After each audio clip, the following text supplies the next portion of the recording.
sprues and spruettes, children and boys and girls of all ages, welcome to the one and only Turped Under Plastic. the podcast for the miniature hobby enthusiast.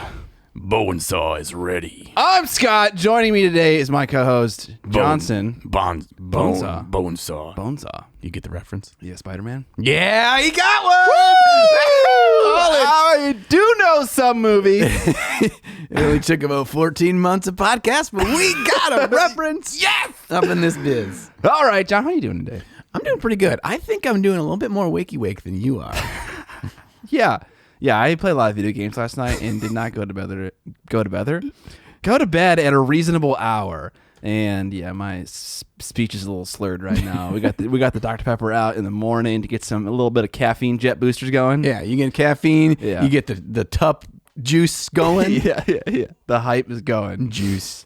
What do we got for Preamble Ramble? Oh God, we got Preamble Ramble. I want to talk about birds real quick. Oh God, okay. Okay, so this has nothing to do with a miniature hobby, but it's a fucking awesome story. So I said to Scott just a minute ago, I thought of a cool name because we think of cool names all the time. Yeah. We don't know what they're for. Yeah, just for things. Yeah, and so I thought of Bits Buzzard as I was driving up here. Yeah. Because Bits Buzzard is just a great visual of and we all know a dude, right? Yeah. Also, it's an alliteration, so it's automatically better. Automatically better. Yeah, the fucking Bits Buzzard is always kind of like, hey, do you have any of these? Yeah. That's a side story about birds. The main story about birds is yesterday I had a doctor's appointment, so I'm driving downtown. And in downtown Rochester, we have a pretty big crow problem in the winter. It's weird. Yeah, that's weird. It's a weird problem to have. Yeah, it's like a horror movie every winter in downtown Rochester, where these crows all come in from all over. I don't know where the fuck they come from. They come from all over, and they roost and they nest and they stay in the downtown area all winter long. So it looks like a horror movie just at any given time, especially around dusk, and they all come into the trees. So you're like walking out to your car and they're just like everywhere, like, ah! Anyway, two of these sons of bitches, yesterday I'm driving to downtown and they're like doing like mid-air combat, these two crows. And I notice as I'm driving, because they're coming right above me, right along the road, and I notice them. And then I notice they're not just fighting, they're fighting over something. Something big. Yeah. And I didn't know what the fuck it was. And I'm getting really close. They're almost directly above me. And they kind of disentangle themselves as the thing falls. And as this is like slow motion, falling right in front of my truck as I'm driving, a fucking slice of pepperoni pizza falls from the sky. What? They were fighting over a full slice of pepperoni pizza. And you saw it just descend from the sky. It just descended from the sky and flopped right on the road, right in front of my truck. What the heck? And I'm like, what is happening? It's a good thing to fight over. It's like, where did they find a full uneaten slice of pepperoni pizza? Leftovers takeout. I don't know, but I'm like, I'd fight over it too, honestly. If I'm a crow, that's that's the crow life. Yeah, that's it. And I know one of those two, as soon as I pass by, they're like, meow. They're going back down and grab it. So that's the first story of the Preamble Ramble. That's nothing. Hold on. How did you say that whole story without saying a murder of crows? Because there was just two. But yeah, there is an awful lot of murders in Rochester in the winter. Zing. I sent you a text the other night, and I asked you. Was this off topic? No. This is true. Oh. This has to do with from going back to the last podcast episode where I said my wife is trying to kill me with the 3D printer. You guys got really low. I'm kind of like scared what's coming next. Like, it's serious. It'll click real soon what the story's about. Okay. So I bought that air purifier. Yeah. $250 air purifier. Yeah, so you won't die. So I won't die. In the next 5 years. Yeah. And so I get it running, and it's kind of sitting over there right by my 3D printer, being responsible.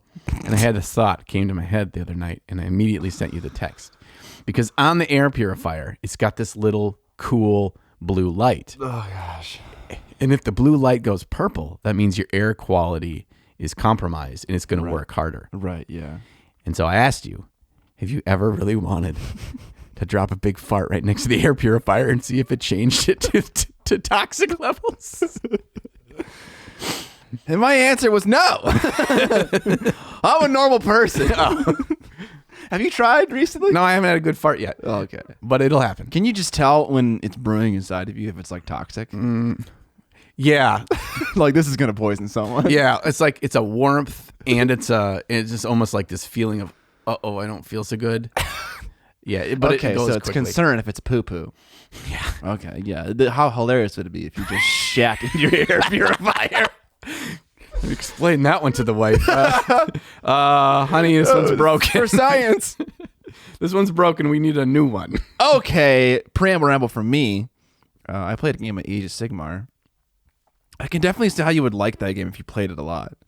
Yeah, it's one of those, the more you play it, the more you kind of get your eyes open to little intricacies of it. Yeah. Yeah. I played against Dan, me and John's favorite manager of the Source Comic and Games. And we played my Legion of Blood versus his Greywater Fastness, which are a fully converted army. And his whole idea is that they're denizens of Lamia, which is like the original Tomb Kings, but still with like their flesh on and stuff like that.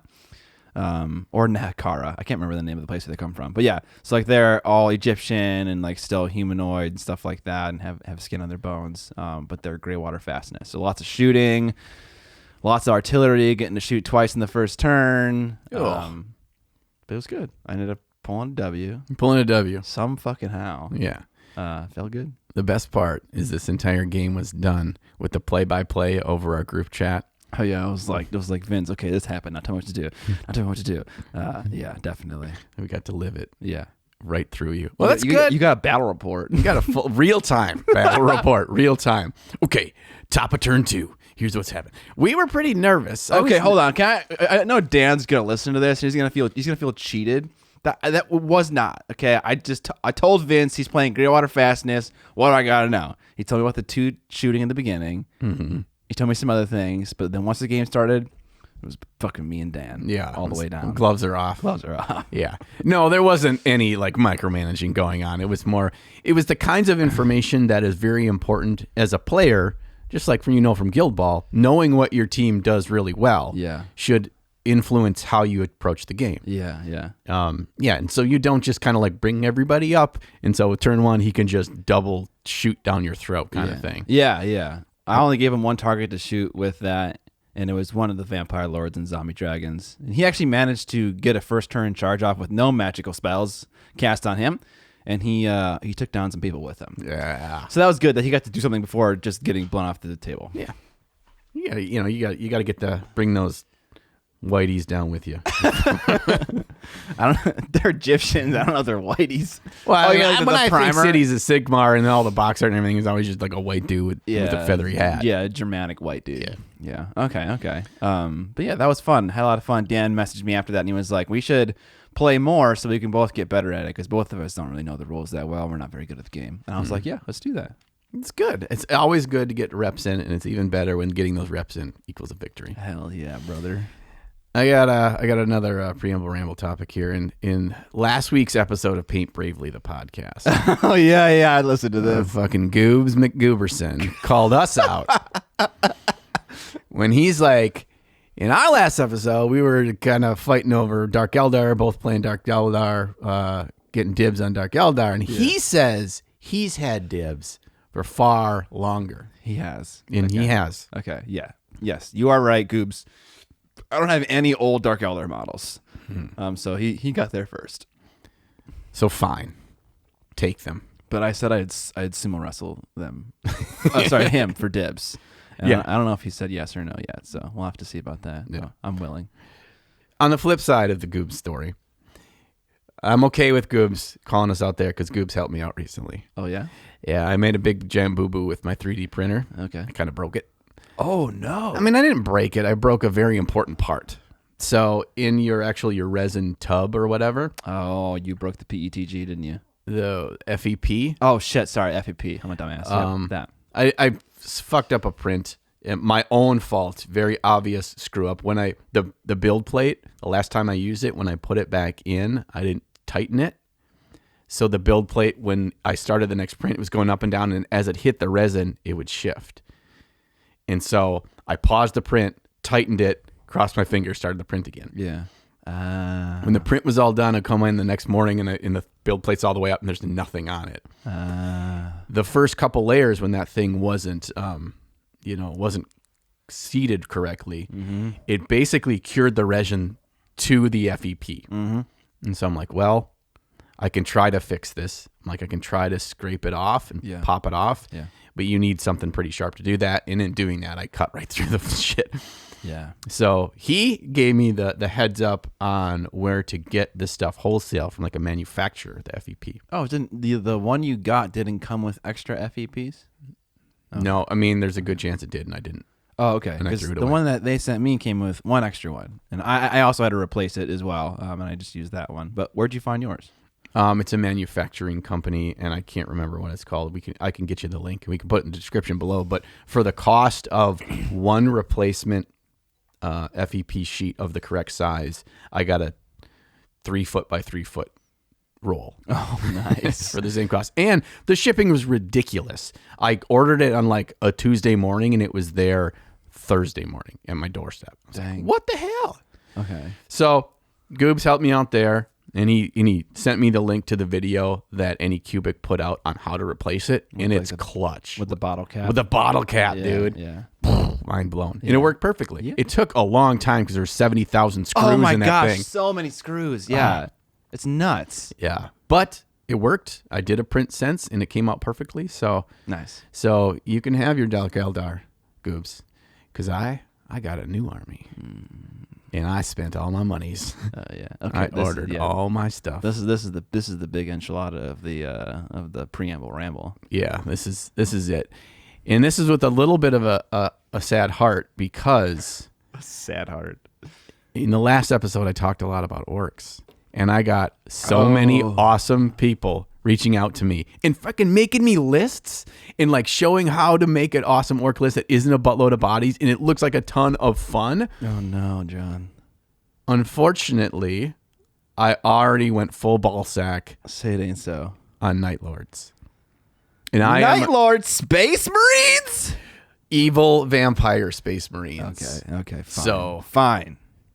Awesome. And I just went knee deep in like digging for lists and what's good and what models, whatever, to play the stuff I wanted to play. I don't want to play like dumb, derpy stuff. Yeah. And I got an awesome list. So I ordered everything, including a bunch of other kits that I'm going to do to convert stuff. Yeah, you have some pretty cool ideas. I'm pretty excited to see it all shape out. Yeah. So I'm going to do a video on like introduction to converting, because I'm not a big converter. I've done some basic stuff, but I think there's some really important tips that we can all kind of get ourselves started in converting.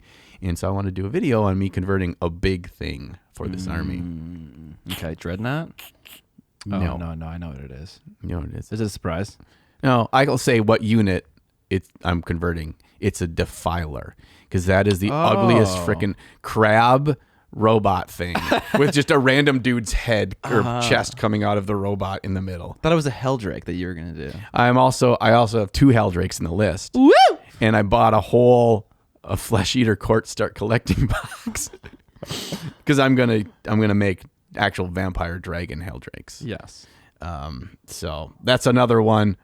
I don't know exactly what I'm doing with those, but I have a really good vision, and I bought a Necrons kit for the Defiler. Yeah.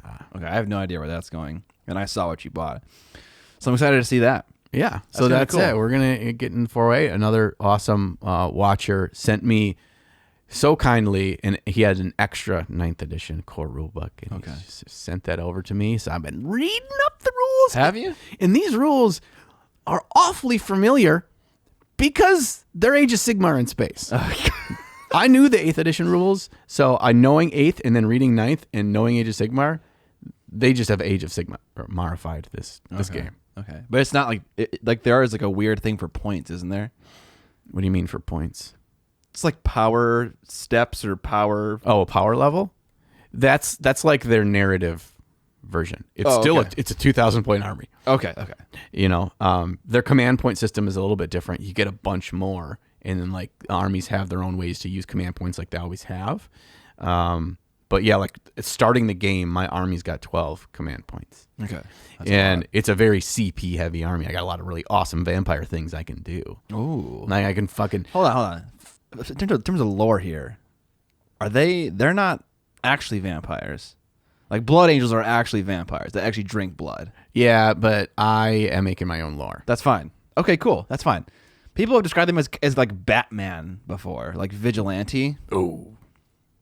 But they got like bat stuff. Okay, here's the thing I want to know from you. I love Night Lords. They're my favorite Trader Chaos Space Marine chapter. I've read the whole ADB trilogy, which I know what you think about that. The words. What am I saying right now? Here's the thing about Night Lords. Oh, yeah. The fucking lightning bolts. Yeah. I hate them. Yeah. I've been thinking in my little brain for the longest time how to make them not look stupid. Do you like them? Have you thought of a different way to do them? What are your thoughts on lightning bolts? There's going to be no lightning bolts in my paint scheme. Okay. No. All right. It feels more Space Wolvian because they're so Norse and stuff, and that feels like, from the lightning bolts come from the hammers. Yeah. like that's what it feels like should be lightning bolts. And I don't know. I mean, maybe I'll find some way to do it, but it's got to be more subtle. They're just very awkward and all over the place on the armor and stuff. And they're supposed to be scavengers of armor. It's like, how do the lightning bolts all get there? Oh, so you are reading some of the lore a little bit. I mean, I don't read it. Yeah, like they don't have nice stuff. They're like they're up against the ropes for sure for Space Marines. Right. And that is kind of going to be my foundation of my painting with them. Yeah. Is going to be, they're going to feel like, oh, you guys went to the ye old 40K Goodwill store and just grabbed whatever was on the shelf. Yeah. John's looking to dip his toes into the world of Warhammer lore. Yeah. And he asked me to pick out a vampire book for him, and I am very scared to pick one because I don't know which one's the best one. I am just going to make fun of it at every chapter. Every evening, I'm going to send you one message. I'm like, Jesus Christ. This is ridiculous. Okay, when I was a kid, I read a lot of Dragonlance books, and my fear is that there's going to be some things in this that there was in Dragonlance. In one, it's a story that has no beginning or end, right? It's just kind of like Star Wars universe. It's like, but also, and then this, and things don't need to make sense because I can just make up reasons why, and that's fine. Yeah. But like with a lot of, not all Dragonlance books, but with a lot of them, they reference things you had no idea what the hell they're talking about. Okay. And so you spend a lot of time feeling that I should have read something else first, or I'm supposed to know this. But there is no like start here and then move through this. And so that's why I was asking you, like, is there a starter point for vampires that doesn't require a lot of like you need? It's like a chicken and egg thing. Yeah. You know, I had to have read this, but in order to read this, I had to read this. And it's like, I don't know. Yeah. A long time ago, they used to do it where a lot of the books they had no named characters in them. And so I have this book called Massacre in Marienburg, which is just like, it's about no one in particular. And so they can do whatever they want with the characters. They can die. And it isn't that big of a deal. It doesn't like shape how the game is supposed to be played. I noticed in Age of Sigmar, a lot of the books have named characters in them. So they have to be very strategic about how they actually lay out all the lore. But yeah, I think maybe the best one would be just doing one that doesn't have a named character in it, because then it's just a normal story. Just a story. Just story time. Just story time. Speaking of story time, that is the end of our Preamble Ramble. Oh, it's the end of story time. It's the end of story time with Scott and John. Yeah. So I think what we do next is talk about what we painted. Yes. Did you paint anything? Okay, I didn't really paint anything. Okay, I'm just gonna be honest here. I have been straight chilling. Me and the wife went on a little vacay. Got away, just me and her. Came back. I didn't paint on that, and I've been playing. I've been relaxing. But I am getting the itch, dude. Yeah. I'm getting the itch to make some videos and paint some miniatures. I felt it while I was on vacation.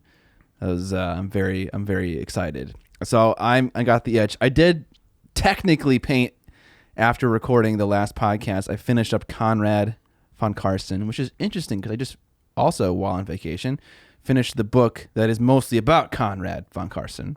Oh. He's crazy. He's absolutely crazy. And I also painted more of another vampire character during our duo live stream. Which we're doing again today. Yeah, luckily it worked out for my wife's schedule that she can pick up my daughter after school today. Because I dropped her off before driving up here, so let's see, all like 6 of one, half dozen of the other. You know what I'm saying? Yeah. I usually pick her up every day after school, and then I go and drop her off 2 or 3 days a week. So she's nice enough to recognize that and to let me have this, have my one thing. Yeah, your daughter's like, "Where's Daddy?" She's like, "Oh, he's doing things on the internet again, sweetie." Yeah, Lou wants to be on a YouTube video really bad. Heck yeah. I have an idea because my 2 little nephews, they're very much like my brother is he's a manly man. He's a woodsman. He's he's like, I go over there and he's just like out cutting down trees. And I'm like, "What are you cutting down trees for?" And he's like, "Well, I'm making more brush piles for the rabbits." I'm like, "Okay, so then we can shoot them." I'm like, "Okay." And so my 2 little nephews, and they're like 6 and 8. For Christmas, my 8-year-old nephew got a 22. And he's already he's out shooting stuff, and I'm like, "Dude, you need to not be running around with the 22. I mean, you gotta kill somebody." Oh man, so many European people are gonna just flame us so hard in the comment section. Yeah, but I mean, it's a cultural thing. Like where we're at, it's a rural thing is kind of being one with nature, and by one with it, I mean you eat it all, You consume the world. Yeah. But both of those little boys, they watch my YouTube videos and they want to paint minifigures. They call them minifigures. I'm not going to correct them yet and be like, actually, those are Legos. These are not Legos. But I have this idea of having all 3 of them at a table painting. It's going to be absolute chaos. And me trying to teach 6 and 8-year-olds how to paint. Yeah. And I don't know if I have the strength to pull through and do that. I think you do. You need to do that. I need a second camera though. Because I want to have an overhead. You can say one of mine. Okay. Problem solved.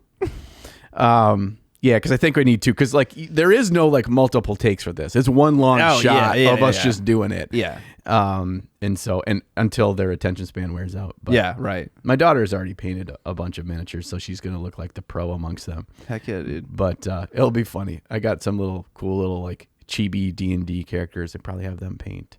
Oh, nice big heads. Yeah, nice big heads. Make it a little bit easier. They're little kids with big heads anyway. So this is you. This works out. I don't know where we're going with that. But what did you paint? Oh, what did I paint? I painted a Death Guard Plague Marine. Oh, man. I can feel seething rage coming on right now. Yeah. Specifically, Gurg the Foul was his name in the Space Marines Hero Series 3 box. And that video, as of this recording, just launched today. But if you're catching this on Monday or later on in the week, you can go find that on my channel. I often find when I'm listening back to our podcast, I speak too softly and low sometimes. It's harder to hear me. So I'm going to try to speak not so like this. Okay. A little bit higher up in the register. Yeah, I need to go a little higher for all your ear holes. It's going to pierce your ear holes. So I painted that like trying to copy the Games Workshop box art. Yeah. Using their little swatches on the back of the boxes of this is how we paint stuff. Yeah.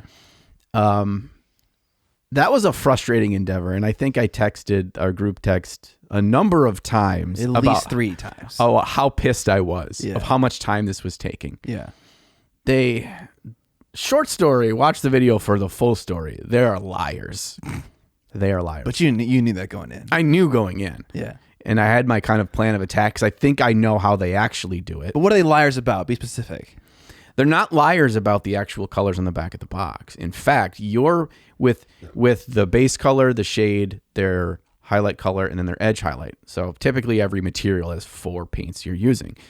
Those 4 paints are correct. That's exactly what they use. They don't use other colors to achieve a much higher result. So that's really cool. But what they lie about is how they actually go about achieving that final result. Mm-hmm. They never layer. They use the word layer on the box. This is the layer step. There is no layering. It's all glazing. All. I will say that I have an old heavy metal book where they actually describe their process in great detail. And they do layer quite a bit. But this book is at least a decade old, if not 15 years old. So it's very possible that their style has changed. But they do layer, and they do it in like a really subtle and slow way. It's like the reverse of glazing, you know, not the reverse, but whatever, you get what I mean. But yeah, it's possible they changed. And I have an indication. So the problem that I have, and I talk about it in the episode, is that once you do base coat and then wash, you're fucked because you cannot go back. Yeah. And that's why layering, I don't believe that they're using traditional layering. I don't believe they're using wash. I don't think they wash. I think they use straight up acrylic paint. For like major parts, like the armor, my armor doesn't look exactly like theirs. It looks pretty close, but I did wash it.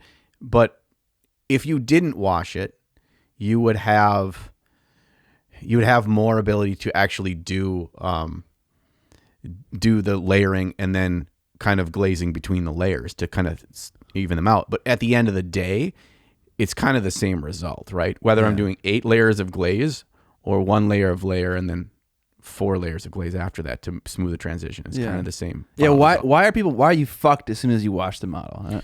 Because you can no longer glaze back down. Yeah. Because your base coat is now, for my situation, it was Death Guard green with Agrax Earthshade over the top. You can't fix mistakes. Correct.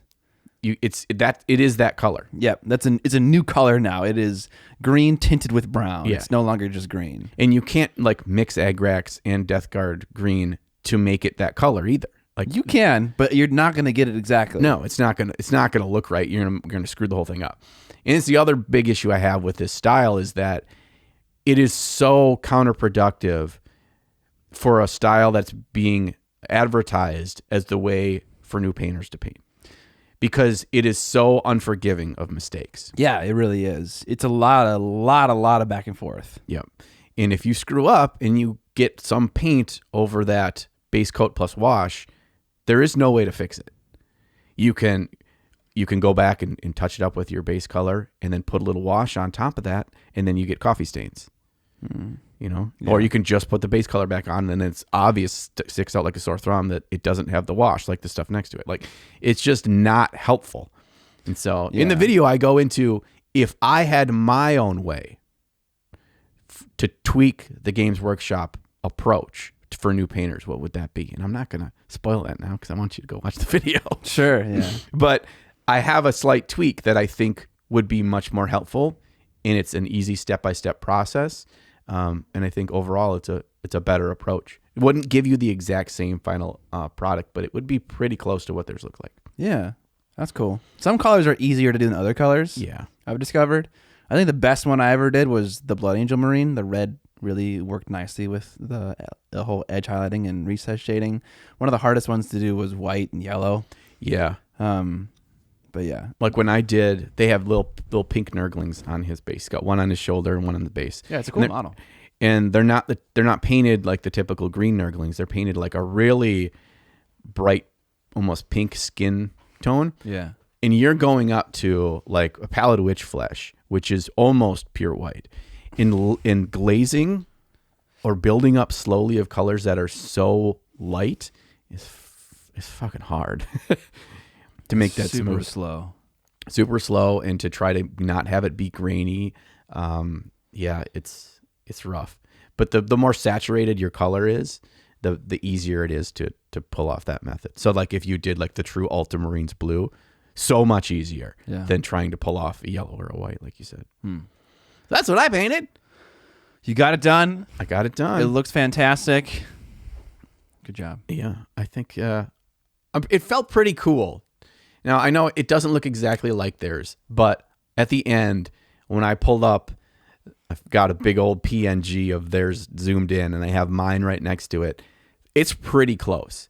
And I don't paint that style this is the first time I've ever painted that style. I think like if I painted like that all the time, it was more of a Darren Latham, where he's just an expert in that and can then kind of adapt, own additional stuff on top of that base style. I can see how you could really paint like the box art. You'd never want to do it for a full army. Yeah. See, that's the thing I thought you were going to say is that they advertise this as a way. I don't know. They advertise it as a way to paint their armies, but in painting all of their models like this, and in showing an entire army off painted in this style, it's like, this is what people want to strive for their entire armies, but they don't really know what they're getting into. Yeah, I mean, you could certainly do it if you were wealthy and didn't have a job, and you had a lot of motivation to paint 8-10 hours a day. Over 6 months, you could paint your 2,000 point army, maybe. Yeah. I mean, like, Darren does it for his silver skulls, but he doesn't necessarily like edge highlight every single edge. But it still feels and looks like an heavy metal style. Mm-hmm. So yeah, there's a lot going on, I guess, with the style. Yeah, I've thought about it a lot. We don't need to get into that now. Yeah. We had enough talking about the things we painted. Things we painted. What do we got? We have a question from one of our lovely patrons, which is one of the benefits you get for being a patron of the podcast. You can suggest topics, and the topic today has to do with army schemes, following plans, but also experimenting simultaneously. From Ciaran D. Okay, that's his name. That's a name that neither of us could pronounce. Yeah, Ciaran space D. Okay. Ciaran. That sounds right. It's like Karen? No, that's C. Siren. Let's not talk about this anymore. Ciaran D. We're going to go with that. That's your name now, like it or not. All right. So the basis of his topic is planning versus experimenting. Yeah. So where do we want to start with this? I think maybe we start with when we're painting either a single figure or a larger army or whatever, how much of what we do is planned and how much of we do is experimentation and kind of going with the flow and on the fly? Maybe we start there. Yeah, I think also we could even back up even a little bit further and just ask the question, or just kind of like contextualize this problem for everyone. Sure. And so it's like you got this army, you want to make a plan for it so that it looks consistent, but also you hear on the internet all the time that experimenting is good, it improves your painting. So how those two ideas seem at odds with each other. It's like, how do I simultaneously experiment and get better, but also maintain my paint plan such that my army looks consistent? It's a problem a lot of people have to kind of think about and put brain time on. Or you don't think about it, and then you eventually will get to a point where you're like, oh, geez, I should have done something. Or now these guys don't all look the same. So I think the thought process is important here too. Yeah. Okay.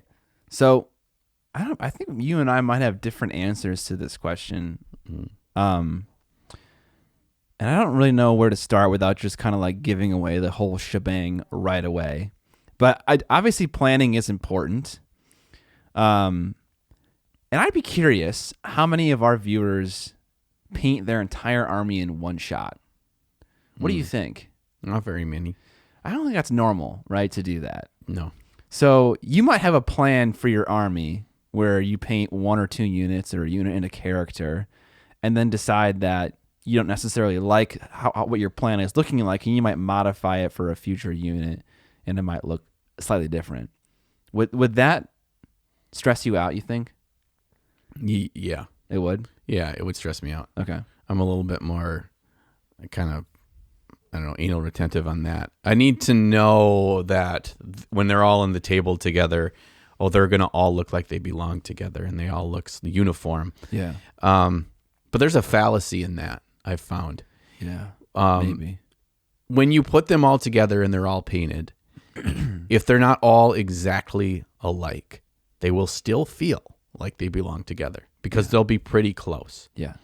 And that's all that really matters. So taking too much stress on yourself about everything being samey same is not necessary. Yeah. At least I think so. Yeah, I 100% agree. And that's kind of what I've come to discover about, I painted my wood elves. I use like a similar palette, but I trade out greens, say like 85% of the palette remains the same, and then I experiment with 15% of the rest of the colors. So even on my Blood Knights, I didn't paint the 2 units exactly the same.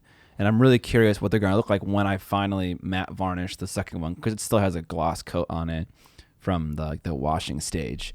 I think it's still going to look just fine. And this is an idea I want to explore for a future video where I paint an entire army and I paint each unit, maybe not every single unit, but a decent number of the units in different ways with different main colors. And if yellow is my main color for no particular reason,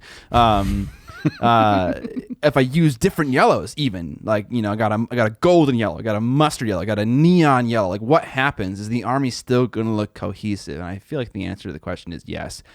People like to see examples, right? Right. They don't want to just believe you at face value and then risk their army scheme on your crazy ideals. Right. Yeah. The proof is in the pudding on that. Is like, can they actually see a real world example? Because it's funny in our hobby, especially revolving around army painting, so much stuff is hypothetical. Yes.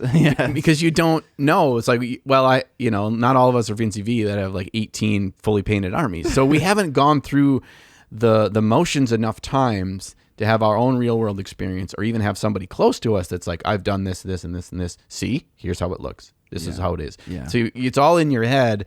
And the majority of things that we look at that are examples are like the Games Workshop Start Collecting boxes, or the giant battle boxes where they're all exactly painted the same and all together. Yeah. And so that's in your head of what it needs to look like. Or if it doesn't look like that in terms of uniformity, it's not going to look good, even if you don't paint in their style. Yeah. It's just going to look bad. And I'm with you. The one thing we need to keep in mind with this is that we have to we have to understand that there's some other things that we have going for us in this process in addition to the colors. I mean, not just Games Workshop armies, but any game really. The sculptors have an aesthetic for that army. That's a good point, yeah. Right? So your wood elves feel like they belong together. Yeah. Even though they don't have all the same colors on them, they still feel like they belong in the same universe. They have the same kind of visual cues. They have the same kind of bits, same kind of armor, same kind of weapons, and that kind of stuff. And that will lead our eye to believe they belong together when they're next to each other. And so we have some sense of a range of how close they need to be painted for them to feel as one. Now, if one unit of dudes is painted bright yellow and the other dudes are painted bright red, is the majority color on them, your eye will say those colors don't belong together. They're too starkly different. Yeah. But you could put a bunch of red on one of those units while it still has some yellow bits on there to tie them together, and it will still look like it belongs together. So the planning stage is not, to me, it's not so much about planning to make sure my color scheme is all perfect and correct. To me, the planning stage, the biggest value is having my steps there. So I have all these models in front of me. I've taken a lot of the mental work off my plate. I just know when I sit down to crank out 10 of these dudes tonight or get a little bit of them done, I'm not thinking about making decisions on the fly for major things. That planning helped me know that, okay, it's this color blue for all the armor tonight, and then I'm going to do, some black around where the armor plates meet. Okay. If I know that, I'm not having to experiment in the moment on major things. Agreed. So just to summarize, the first point was that consistency in your army isn't something that you should lose a ton of sleep over, because like John said, they're aesthetically linked already just because of the sculpt. And if you follow some really simple ideas where it's like if you have like a main swatch of colors and you have that appear on the model in some capacity, they'll be linked from that one color in the simplest sense. But planning, and then the second point is planning is not mostly for consistency's sake, although that is a byproduct of it, but it's more for saving time while painting. You can shut your brain off and just go to town painting, following the scheme that you made. Yeah. So, yeah, planning is important, but maybe not the way that we're thinking we should be planning. Color is important in planning, but to me, it's more about planning out my steps. And so I've already started to formulate some of that with my next army, my 40K army, of what are my steps. Okay. And I'm not worried about color yet. I'm just worried about how I'm going to achieve my final goal. The approach. Yeah, and how I want them to look, like in my vision in my head of how they will look, beat up and used armor and like they've been through a whole lot. This is not their first go around in the battlefield. That gives me a vision. The color will kind of play a role into that foundation later, but for starters, it's about planning out what kind of steps do I have in my toolbox to help achieve those kind of looks. Okay. Yeah. Words and phrases. I forgot what I wanted to say. Yeah. I just thought of something we didn't talk about in the preamble ramble, so we'll talk about it quickly in the news section. I will uncork my fucking brain real quick. Yeah, I'm just using up some airtime so you can think. So you want to talk about how much planning, like when you did your Blood Nights. Okay, yeah. How much planning do you do? Maybe that's not what you want to talk about. No, that's fine. So okay, the Blood Night thing was weird because I was preparing to paint them for a video. And I gave them a few shower cycle thoughts, Right. Yeah. Let the warm air kind of massage and marinate your brain, gets the blood flowing. And I couldn't really figure it out. I was like, do I want to go with the typical red that Blood Knights are? Because they're Blood Knights. I really couldn't figure it out. So at the end of the day, I was like, I'm going to go with red, but I'm going to give it a little bit of a twist. I'm going to get scarlet. And so I mixed a magenta and a red and a 1-to-1 and then painted it that way, and you can't even tell. There it goes to show, folks. Over planning doesn't always mean better final product. Well, I mean, yeah. I never came to a conclusion. I had a lot of ideas in my head. Maybe I was going to paint the armor black. Maybe I was going to go with gold armor with red accents, brass armor, red accents. I was thinking maybe like a pale sage green maybe to go totally crazy. I had a lot of ideas in my head. None of them really looked good when I was kind of like flipping through the Rolodex of like, color. So yeah, that wasn't working out very well. But okay, so we mentioned earlier how there's a lot of things in this hobby are like kind of hearsay. One thing that I would have considered hearsay and like not a good use of time until I actually did it was painting test models. Mm-hmm. So we got some on the table right now, but also I've done it before in the past where you paint models and then you iterate on the design to make it better, make it faster. And I did it one other time with Space Marines, Space Wolf Space Marines. And the amount that you learn from painting a test model is actually shocking. And I would say if you're able to have a scheme, test it on a single model, maybe even time the steps, see what you can change and adjust, see it's like, okay, it took me 15, 20 minutes to do this one part. If I have to do 10 guys, that's a lot of minutes. Can I speed this step up to make it faster to save me a lot of time in the long run? So doing that kind of like retrospection on like your paint schemes and making sure that your ideas are working out the way you want them to, it's actually really valuable, I think. And if you can do that with a test model, you should. And the great thing about that, and we're kind of leaning over to the experimentation side with this, is that you have so much more room for experimentation without the fear of like messing up your whole army as you're doing with your test model. Yes. Like I'm going to decide to shoot through the airbrush some ink down from below and see what that looks like on that green shield or that silver shield to add some color depth. Do I like that? Oh, would it be cooler if it was a different color? Or should I add another one from another angle? You can do that experimentation without having planned out the experimentation, just kind of in the moment.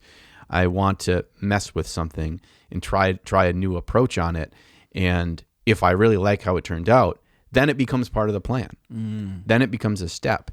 And through the repetition of using it across the whole army, you're getting more reps with it and makes you better at doing that, whether it's controlled little shots with your airbrush, thinning ink to the right consistency, whether it's trying to do OSL on just like all the gems. I really liked how I did this green OSL.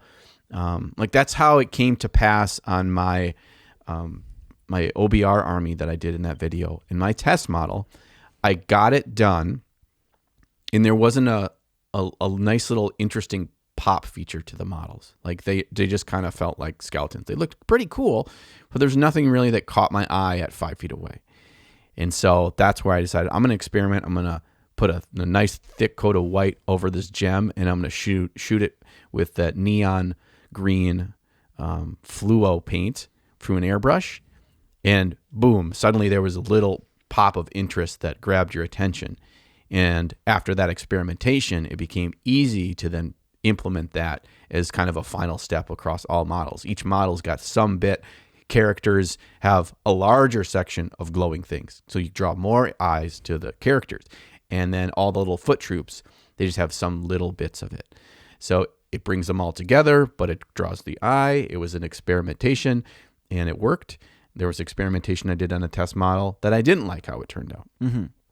And so I decided I'm not going to reproduce that. And so you take a lot of stress off through experimentation and through trying new things. So yeah, I think I'm trying to think about what people might be saying to this, and it's like when we come to do these experimenting models, I feel like we have a good idea about what we want the general model to look like, right? Yeah.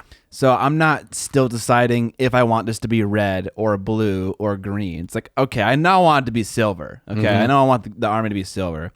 And it's like, how do you do that experimentation beforehand without, like kind of messing it up? Because I understand, like, if you are painting test models, you want to be able to use the test models in your army and have them kind of like sneak in without getting like bullied out by like the words. yeah, You know what I'm saying? especially if your test model is something that's in a unit of 10, 20, 30 dudes. Like when you put those all on the table, it's going to take you a while to find that one, more than likely, let alone somebody else. Yeah, it's like, where'd Mustard Man come from? So to answer that question, how do you kind of come to like the final decision of like ultimately what color you want your model to be? There's a lot of ways to do it. Like the honest to God answer in my head is I just think about what the model looks like, what the color on it in my head while I'm taking a shower, literally. But also you can do it in Photoshop or in GIMP if you want to use Photoshop. You can just take a picture of the model, make it black and white, and then just put translucent color layers on top of it to see what it looks like, and then just like swap it out and just see what it could look like. You could print it out. You could draw on it with crayon, with colored pencil, all kinds of stuff to kind of just come to that most important decision about what color you want to be ultimately. Or you could just paint it. Yeah, but the problem is if you just paint it, it just sucks if you have to repaint it to make it, belong in your army. You just prime over it again. You're not painting with thick paint. Yeah. I mean, it comes down to time too, right? The amount of time that would take you That's true. to fiddle with all of that stuff. Now, if you're more technologically advanced, you could do it in twice the speed. Maybe it's better. But it still is not as accurate as this is the green I'm thinking. Let me put it on all of its armor. That's very true. That's very true. But, if you have no clue and you're like, I think I want to just like run through like 8, 10, 12 colors, your approach is better. Yeah, well, I don't know, maybe. But if you're just like, I don't know if I want to do this green or this green, just put them on there and you'll know. Yeah. You'll know. So like, yeah, you could do the whole Photoshop thing. I would never do that. I would never do Photoshop. I would never do colored pencils. I would just think about it in my head because I ain't got time for that. But I was just kind of, I was offering it as an option, but it probably isn't a good Options option. are good. And some things will resonate more with some people, even if they don't resonate with us. So if we think of them, that's why we're here. That's why we're our virtual hobby friends. But like, I just want to be clear about what I would do, and I would not do what I'm saying. But if you want it, it's there, I guess. Scott is actually my test green model today. I painted him all in green from head to toe. You can't see me. I'm like camouflaged. Yeah. You can't, I came in the house this morning, said hi to the dogs, and I was like, where's Scott? I can't see him. He's a fucking human green screen. I'm a green bean. He's a green bean man. Dude, that's gonna be track 3. Oh, we didn't talk about that. That's what I mentioned earlier that we forgot to talk about, so we'll talk about it in the news. We're going to talk about... That's fucking news. Yeah, the fucking rap album, fucking Green Bean Man is going to be... Green Bean Man. Green Bean Man's going to be track 3. He's a green bean man. I've made a lot of music in high school. Like there was always like a homework assignment that involved making a song as the assignment. I don't know why, but what ultimately ended up happening is I walked away from high school with like an 8-track album of just really shitty music that I made. George Washington cover. Exactly. He saved us all. Yeah. This is what he did with... That's exactly what it was. I had a song about apostrophes to the tune of the fucking Spider-Man theme song. So it was like apostrophe, something about grammatical rules, you know, it went on like that. So a lot of shit like that. I think there's one to the tune of Jump in the Fire by Metallica, and it is a biology song called Jump in the Membrane. Oh my. There is one by a band called Realm to the tune of Slay the Oppressor, but it's called Slay Julius Caesar, and it's for English class. You're like the high school Weird Al Yankovic. Yeah, exactly. So yeah, that was I got. If you want the Scott High School 8-track album, let me know, and I'll put it on Spotify. None of that stuff's recorded, is it? It is. Yeah, I got a couple. Holy crap. Yeah, it's terrible. Mm. Oh man, there's so many. I have one. What's the song? It's called Free Fallin', right? Yeah, Tom Petty. Yeah. I did that for physics about gravity. Oh Jesus. Right on the nose of that. I know. one. Yeah. Okay. Anyways, another way to experiment while also working within the confines of a color scheme for an army is with characters. Yes. It's kind of an obvious one. Yes, I was going here too. Yeah. So Did you rip ass at Stinky right now? no, definitely not. You got a dog around here somewhere. You're probably gassing yourself right now, honestly. So your characters can look so different than your normal dudes, and as long as you have like the main color on them, and in some way they will look like they belong, because their job is kind of to stand out. Yeah. And so you can experiment in big ways. You can make them look better. You can try more advanced techniques. Great way to experiment and have it not make your army look silly. That's, a really good point there. Oh, I'm messing with magnets. Whoop. Watch out for the magnets. A good point there is when I was talking about experimenting early, and I said experimenting with things like OSL or things like shooting ink through an airbrush to get some color interest. That's experimenting to find out what you like. It doesn't necessarily tie into experimenting to become a better painter. Yeah. Some of that may happen, like getting better at doing OSL in a quick way through an airbrush. That's absolutely true. But in terms of technique and kind of flexing your painting muscle and trying to grow that muscle, characters are a great way to do that. And it's not only just through colors, but it's through, this character is going to be better painted. Yeah. I'm going to wet blend all the base coats for him, and I'm not going to do that for the 40 dudes that are following him. Yeah. But he's going to stand out. He'll still look like he belongs, but I'm going to practice techniques I'm not super experienced with. Yeah. And that is where I'm experimenting as a painter, not about experimenting for my army scheme. Yeah, and this might actually end up in you having a character that looks worse than your dudes. And that's a reality that I want to touch on right now, is that at least when I was painting my armies for the first time, there wasn't a sense of, I'm going to paint this worse than I'm able to paint. It was just, I'm going to paint this how I paint everything. Sure. I know one quality level and that's it. Sure. And I got to imagine that's the case for a lot of people. And so it's like, okay, I'm going to paint this thing using the basic techniques that I'm most comfortable with. And then, you're joining the hood club? Yeah, you look like, really cool. You look like a Teletubby, because like the sides of your head are so big, but I can't see why. When you have this little, it was just like, face cut away. Okay, anyways. Pull these, dude, pull these. Oh, shit, yeah, dude. Fucking Teletubby mode, bro. Okay. You're the green tubs, I'm the black tubs. Is there a black one? No. He's the evil one, dude? Yeah, he's the one that lives down in the cave. They never invite me. Okay, what were we saying?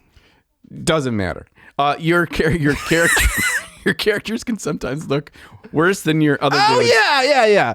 I'm trying to like come up with some like kind words, but it's okay. I mean, it's kind of a reality that you just maybe have to be aware of. If you've never wet blended it before, and you try it on your character, it's gonna look like tits. It's gonna look bad, okay, and that's fine. That's fine. It's normal to have something look bad, especially if it's the first time you're trying like a complicated technique. Just be aware of that. We're not helping them feel comfortable with experimenting, Scott, when we tell them it's gonna look like tits. I mean, I think tits is like a good thing. Yeah, no, bad thing. It's like ass. Yeah. A different body part that means something else. Yeah. It's gonna. I mean, can we just be real? It's gonna look bad. Why wouldn't it? Sure. Yeah. Yeah. But that's the part of learning, and the point of experimenting is to learn, and it's gonna look bad no matter what you paint it on. So might as well be on something that you're actually going to use at the table if you want to finish this army. And it's one dude. Right? It's the hero. It's not like, well, I wet blended this whole unit of 40 skinks and I know they look terrible, but that's okay. I'll repaint them later. You're never going to repaint the 40 skinks later. Yeah. But it's not that hard to say like, 6 months from now, I'm just going to prime over the whole dude again and do it again now that I've got more practice. Yeah. That's a lot more achievable. Sure. When it's one thing. Would you say like you'd prefer to learn new techniques on a model like Teclis as opposed to his a model like Tyrion as opposed to like Teclis, you know what I mean? So like a huge ass model like Ilariel the Everqueen versus like a smaller character. I'd probably do smaller character just because from a monetary standpoint, she's so expensive. I don't want to screw that one up. Oh, you have that feeling? Yeah. That's a feeling a lot of people say that doesn't register in my brain. Is that this model costs a lot? I have to paint it well. I don't feel that. I totally have that with Catacross. Like he is the $95 model, and so I haven't painted him because I specifically, like, not even consciously. I think I just put him off because it's an extra hill of pressure because of the cost involved. Yeah. Whether it's the $30 smaller hero dude, it's just one, you can get it done quicker, so you don't feel so overwhelmed. Of the size. Yes, yeah. I would definitely do a smaller one. Plus, it's smaller, so your goof ups are harder to see. Exactly. Yes, I agree. Save your no, I don't want to say that. I was about to say save your big guy for the end. I hate that idea where it's like I can only paint this model when I'm ready to paint it. It's like, dude, you're gonna love it. You're gonna love it. Like, in my opinion, if you put effort in and you put effort in and you didn't phone it in, like, you're going to love the model, even if it looks bad. Yeah. And maybe that's just me being like, overly positive, but that's how I felt about all my models when I painted them when I was a shit painter. I loved them all. Yeah. The thing is if you feel that way, your final product is going to impress you how much better it looks than what in your head you had this gloom and doom opinion of it. And it doesn't mean it's going to look amazing, but it's going to look better than what you're fearing it's going to look. Yeah. Plus, when you do that, you put more pressure on yourself, and that's not a bad thing in painting. Putting pressure on yourself and forcing yourself to act will become a habit. If you make a habit of that, I can't even move my fucking neck in this thing. I got to move my whole shoulders. If you make a habit of feeling pressure and working through it, that suddenly becomes something you can gain momentum at, and that's a really good thing with painting. If you meet resistance and so you just don't do it, you're going to continue down that road. Yeah, you're right. So it's okay to go and do that. Yeah, dude. Maybe I should have brought Catacross today to paint on stream. Break through the pressure. Master the pressure. Paint that giant ass model. Who cares if it doesn't look like the fucking box art? You're gonna love it because you spent 30 hours painting it. Yeah. And mentally, it is impossible. It's kind of like children. From a third, how is it like children? From a third party perspective, who the fuck would ever want to have kids? They're nightmares. But as a parent, who I am not a parent, but I'm a parent of dogs. This is a great sentence. You know what I mean? Are you like choking yourself over there with your sweater strings? But when you put a ton of work into something, you love it. like irregardless of what it treats you like, which is kids that don't. I mean, they're not nice people because they're not people yet. You know what I mean? I'm not a parent. I don't know if I can say any of this without incurring some kind of wrath from some like angry mom or dad. But it's like you love it just because you put love and energy and work into it, and the same is true for a model. But to a much lesser degree. Much lesser. So basically having kids and painting models is the same thing. Yeah. You know, if you can paint a giant model, you can have a child. That's the checklist. Sweetie, we're ready for kids. Yes. I painted my Archeon. Yeah, I know. The bigger the model, the more prepared you are. I stand by that statement. I mean, it's a bold statement, and I think it's totally justifiable. Okay. Thank you. Thank you. What's your Teletubby name? Are you like Sin? The black Teletubby? Yeah. It's spelled S-I-N-N. Sin. Oh, yeah. It's because it's like cool. You got it. Because sin is bad, so he's Sinbad. Oh. I like that cartoon, by the way. Sinbad? Yeah. Adventure or something? I don't know what it is, but it's a cool movie. I just remember when I hear Sinbad, I think of Sinbad, the comedian, and that's not as funny. I actually don't know who that is. You don't know who Sinbad is? No. It's fine. I'm actually not going to give you shit for that because it's like... Yeah, you're better off. We alluded to rap stuff, and then we just completely jumped away from it. We're going to talk about that in the news for the full deets if you don't know what we're referring to, but I just mentioned that again. Yeah, why'd you mention that again? Just to make this even more of a train wreck. Yeah, to make this even harder for Amber to edit. Amber, don't worry about it. Yeah, no, don't edit any of this. Yeah, this is It's trash. just going to be harder for the listener. You don't know what we're talking about. Do we have anything else to say about painting armies whilst experimenting with the schemes? With the schemes. All right. Me and John can't think of anything else with our brain warmers on right now. Yeah, we're overheating the old hard drives. We need some coolie fans to come in through our ears. Yes. Push that out. I think, to me, the big takeaways from this conversation, and this is good because I'm actually putting some thought into this that I'm going to be applying very soon for another army. Maybe 2 armies. Whoa! Oh boy. Oh, is that a reference to the news section? Yeah, it's a reference to the news section. Hell it's coming yeah, up, brother. Is that like over planning and overthinking and worrying so much about color, and everything looking so samey same is something you shouldn't let hold you back. And there's a lot of room for having fun with painting your army that doesn't need to all feel like it fits in step with each other. Yeah.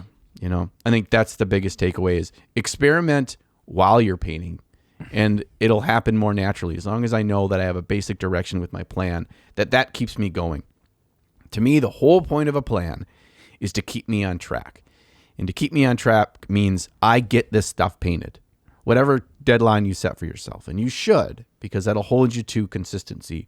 You see all the time in our Facebook group, elsewhere on the internet, on Instagram and Discord and all that kind of stuff, of people saying, just coming back into the hobby after 2 months of not painting. I'm super excited again. And I don't want folks to go through that. If life happens and you can't paint for 2 months, don't feel bad.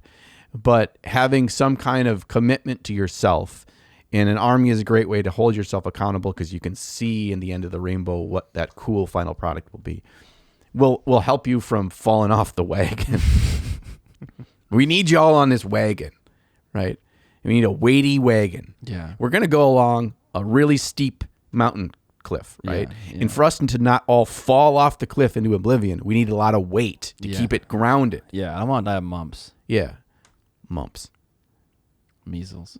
Oh, this is the Oregon Syphilis. Trail reference? Whenever I hear trail and I think of a wagon, I just think of Oregon Trail. Oh, yeah. This is like a big vampire castle on the top of a mountain, and there's this windy road that goes all the way down the mountain with the sheer cliff edge right next to it. Right. And you're trying to escape the vampire's lair on this little wagon with a mule that's carrying it, right? It's full of hay. Yeah. Because that's what they have in the courtyard, yeah, right? Yeah. You dumped in, you got in there. Yeah, See, this is the exit thing. It brought it brought humans in so that they could like, feast on their fucking blood. And you kind of jumped in and you're on the exit path. Yeah, and this is a jailbreak. Yeah. So you're all with us with this jailbreak. Yeah. We all need to be in this cart. We're all in the hay. Yeah, we're in the hay hiding. Yeah. Like hobbits and barrels and shit. Yeah. But we need to stay on this because we're going to be going 80 down this narrow track. Yeah, And we're not driving, though. We're not driving. We're no. putting our faith in this driver. Yeah, no, the mule. The mule knows the way down. There's no driver. no driver, just mule. Oh, it's just a mule. Okay. Yeah. So you take a torch and you put it on its butt and it goes, "Rrr," and then it goes. Yeah, and no one knows what the deal is. Like, no one knows why this thing is going down this winding road with no driver. No. Don't worry about that. All the minions of the vampire are completely unawares. Yeah, like this is normal for this thing to drop people off, for the rider to get out, and for the whole assembly to leave. Yes. Yes. Yeah, so that's why we got to go fast because they're going to catch on. Yeah. But we all need to stay on the wagon. Otherwise, we're all going off. Yeah. So if you stop painting, we're all dead. Yeah. Yep. So don't stop painting. Don't stop painting. I don't want to die. Remember when I say subscribe or die? I'm being serious. We'll all die, people. Okay. Out of the news. John, It's like a fever dream of an episode. I love it when we do things like that. I love us. Okay. John spoke something into existence. So essentially he's a god. Yeah. And he mentioned a little rap song in last episode. Yeah, Vincey V, the Technomancer. The Technomancer. And then Vincey V took your bar in that episode and then did a little remix on it and turned it into a real song. And he made a video and put it on the interwebs. See, I can't believe you actually published that to his channel. That was the best part. Yeah. I thought it was just going to be like an unlisted video and I was going to share it on my community and whatever. And, people would either get it or they wouldn't get it. And it got like 5,000 views in like 2 hours. I'm like, oh no. Yeah, like he actually published it and I was like, holy shit. Love this. Yeah. So I've been like, in my free time, in my poop time, in my shower time. Okay. I'm thinking of lines. I haven't written anything down yet, but we need to make the Technomancer that is Vincey V a real song someday. Okay. Maybe not someday soon. Okay. When you least expect it. Okay. When it's officially left your brain matter and you no longer realize it's a thing. That's when the full track's gonna hit. Yeah. It's gonna blow your mind. It's gonna be the hidden track on the Miniac High School Right. 8-track album. Yeah. You have to listen to the 8th track for like 30 minutes, and then at the 30-minute mark, then the Vincey V Technomancer song will start. Yeah. That's like the Green Day Dookie album. The last song is actually like 30 minutes long. Yeah. And you got to listen to silence for like 20 minutes. Yeah. And then you get to it. Yes, exactly. Or Antichrist Superstar. It actually has 99 tracks on that CD. And so it's like 18 regular tracks. And then you got to click all the way through to track 99 is the secret track. It is something similar the reason why I mentioned it was in the Blind Guardian album, Twist of the Myth. The last song goes on forever, and then it's like an interview with all the dudes and all their wonderful German accents. I don't know why I find that so funny. But. All right. On to the actual fucking news. So we have one news item today because the news item that surpasses all other news items. There can be no other news items when this news item exists. Vampires! Woo! Okay. Blah. I don't say blah, blah, blah. Blah, blah, blah. So, there are 2 vampire things that got leaked, but then it became an actual announcement recently. One, new vampire army called Soulblight Grave Lords. And 2, a new Underworld's team. And so there's 2 new characters, both females. Mm-hmm. Big fan of the second one. The first one's also cool. I just like the second one more. Yeah. You feel the same way? Yeah. I really like the armor in the first one. The hair with the bats is probably got to go. But otherwise, I like that too. Also, a giant shield on vampires. I like my vampires to be a little bit more elegant. Okay. They don't need Fair. They don't need a giant shield. Fair. But it's one of those things too. You see a 2D picture of something, and the angle might not be like the best angle of how that model actually looks. Yeah. What they give you is not necessarily the optimal viewing angle. And seeing it in 3 dimensions, I've seen so many models. There's like, I see a picture, I'm like, yeah, that's kind of cool. And then actually see it and hold it, I'm like, whoa, this is a cool model. Yeah. So wait for that sweet 3D view, 360 view on Games Workshop's page.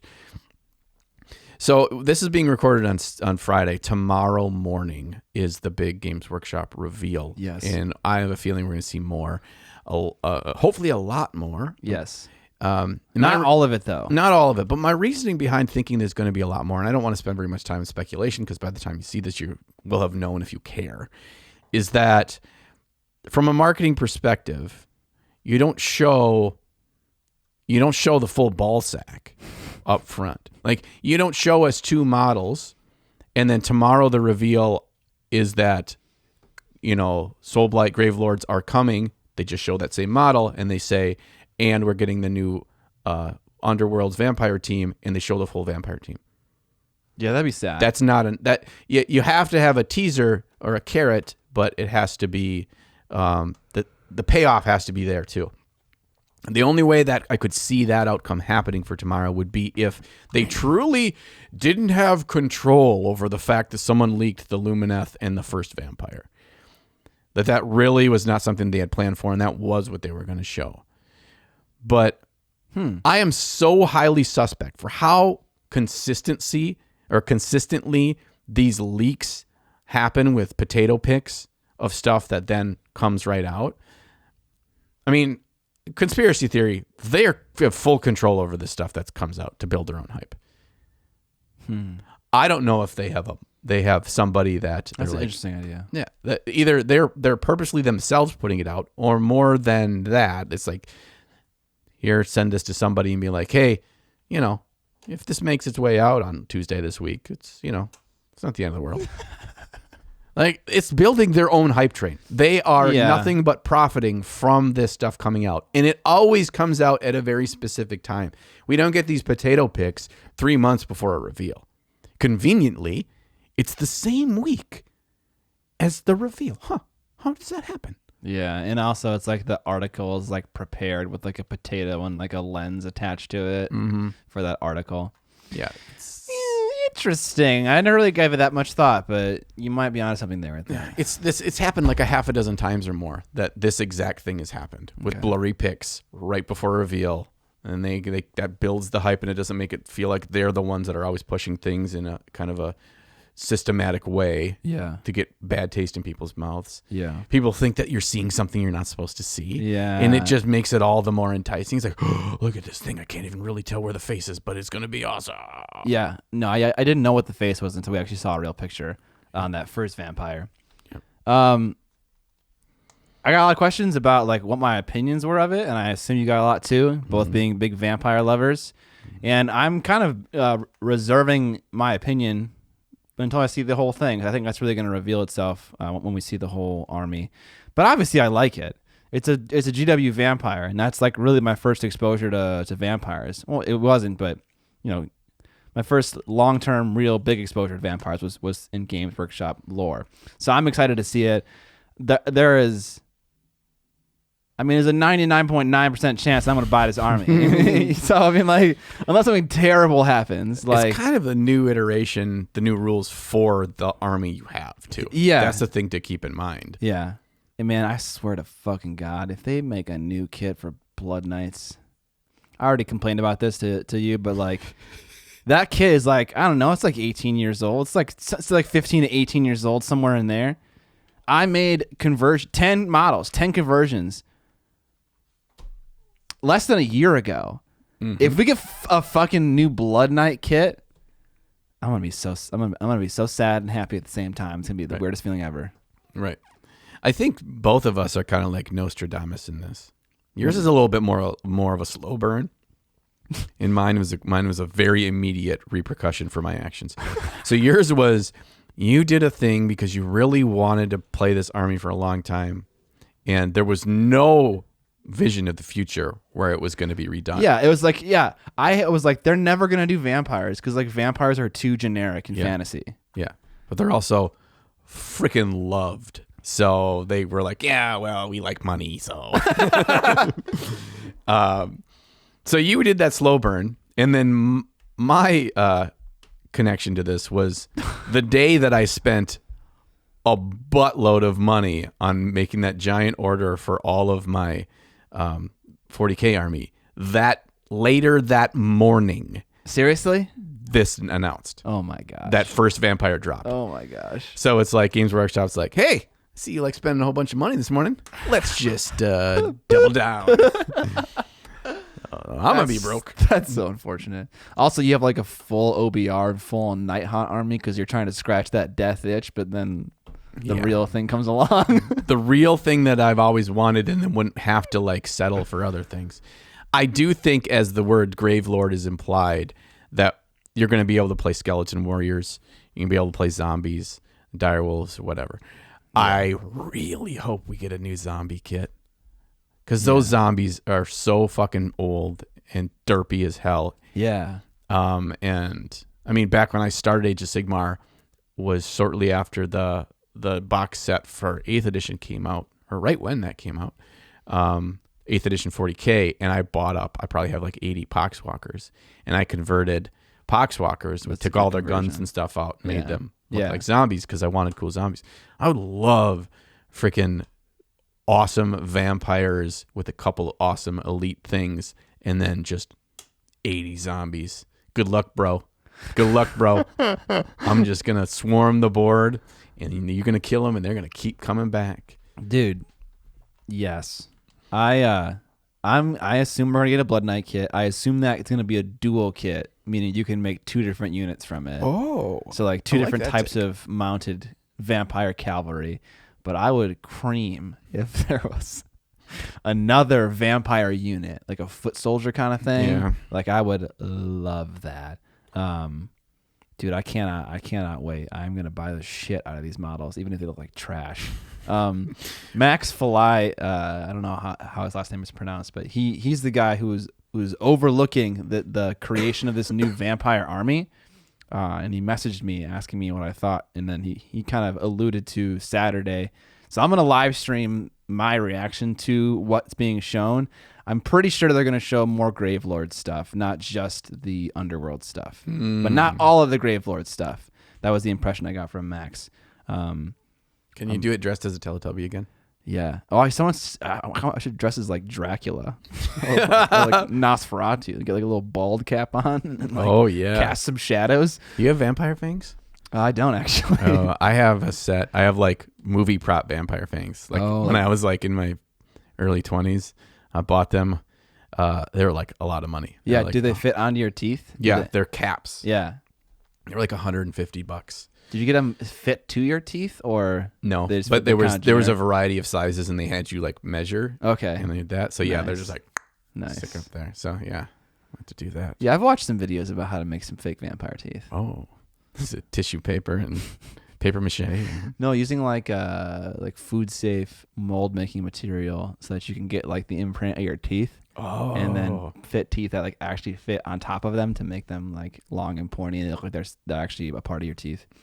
This is not part of the podcast. One final thing about this news segment is that in our little 4 Horsemen group chat, it appears that all 4 of the horsemen, being yourself, myself, Vincey's self, yes, and Sam Lenz's self, yes, there's a good chance all 4 of us are buying and playing this army. Oh yeah. Vince? You think Vince is gonna play vampires? Oh yeah. Oh yeah. He likes elegance. Yeah. Yeah. He's in, and I was not necessarily surprised, but how excited Sam was too for this vampire army. So I really want to see the day where all 4 of us have this army built and painted and on the same table, and just see how different they look. Yeah, dude. That will be so cool. And if we lived in a world where all of us could just do this all day, every day, it would be the coolest video like collaboration. 4 dudes do the same thing, but differently. I would, yeah, that'd be super cool. I'd love it if there were like there have always been bloodlines in the vampire army. So like you always had like the combat-y one, the magic-y one, the beguiling, sexy one, and then like the Bastille one. It'd be cool if like we all picked a different bloodline and had like a different theme to it. I don't know if they're going to do the same thing. They kind of the same thing with the Legions of Nagash. You have the Legion of Blood, Legion of Night, Legion of Sacrament. Yes. And then there isn't a fourth one. It's the Grand Host of Nagash. Grand Host of Nagash. Okay. So yeah, they have kind of a similar thing, but I don't know if they're going to do it again for this army. I'm very excited though. Very excited. Much excited. Yeah, it's going to be good. Okay, that's all of our news. Welcome Or lunch. to the end of the podcast. Where Scott has been kicked off the island. The Love Island. Yeah, Love Island. All right, if you like this podcast, how couldn't you? Yeah, if you've made it this far, you surely do. Surely you do. There are many ways to support it. Some free ways are you could not the driving ones. No, you don't drive on these freeways. These are free ways to support the podcast. Okay, yeah. You can watch our podcast whitelisted, meaning that you watch it with the ads enabled. There are some add-ons on Google Chrome that allow you to whitelist YouTube channels. We play 3 ads a video. You can watch it. Help us out that way. Other ways, you can tell your nerd friends about us, John. Yeah, tell your nerd friends. Tell them that they need to subscribe or you'll never be their friend again. Tell your nerd friends to tell their nerd friends. Yeah. This is a pyramid scheme. Yeah. Oh, big time. Yeah. Oh, big time. You guys are on to us. I just let the cat out of the bag. Okay, other non-free ways, if you want to spend your hard-earned shickles. Yep, all those shickles. Spelled with an I. That might be a reference no one understands. If you want to understand jokes, you get access to the extended version of the podcast, wherein John and I talk about some extra bits. Those extra bits are new things that John and I have tried in the hobby, experimented with and failed, learned lessons from. We talk about models that we like from other painters in the community. This week, mine was from Francesco Farabi, and John was from In the Middle FF. That's an Instagram account name. We also give feedback to one of our viewers. And so obviously as a patron, you can submit your models to be critiqued by John and I live in an episode. And finally, you also can submit topics for us to discuss. This week was a user submitted topic. Syrian D. He was a patron and submitted a great topic. And so that was today's topic. And if you didn't like it, then find him and yell at him. Yeah, it is his fault. It's all his fault. Not us at all. No, he was here whispering in our ears. Yeah, we pass all the blame and take all the credit. Yeah. In general, in life, all the time. Yes. Why would the podcast be any different? Yeah. So I think that's about all the ways. I'm gonna. You need to go back to bed. I'm gonna go take a nap. No, you're gonna eat some chicken. We didn't say tendies once this entire episode, and I just ruined it. Mean potatoes. But no, we said it. There we go. There we go. So thank you all you goody peepees out there, for hanging out for another episode. And until next time, when we catch you on the Flippity Floor.